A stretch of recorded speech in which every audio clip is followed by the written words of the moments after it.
এবং কথা বলছি তাদের রুহের মাগফিরাত কামনা করছি আমি এবং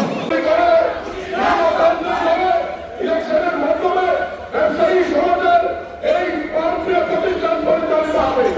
আর নজর ব্যবসায়ীদের স্বার্থে যারা কথা বলতে পারবে, রাষ্ট্রের কনস্ট্রাকটিভ তারা ভূমিকা রাখতে পারবে, রাষ্ট্রীয় বাজেটে অর্থনীতিতে যারা আগ্রহ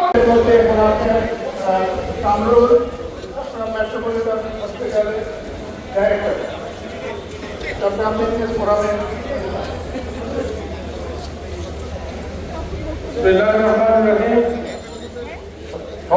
করে আমাদেরকে আপনারা অনেক অসংখ্য ধন্যবাদ। Thank you very much.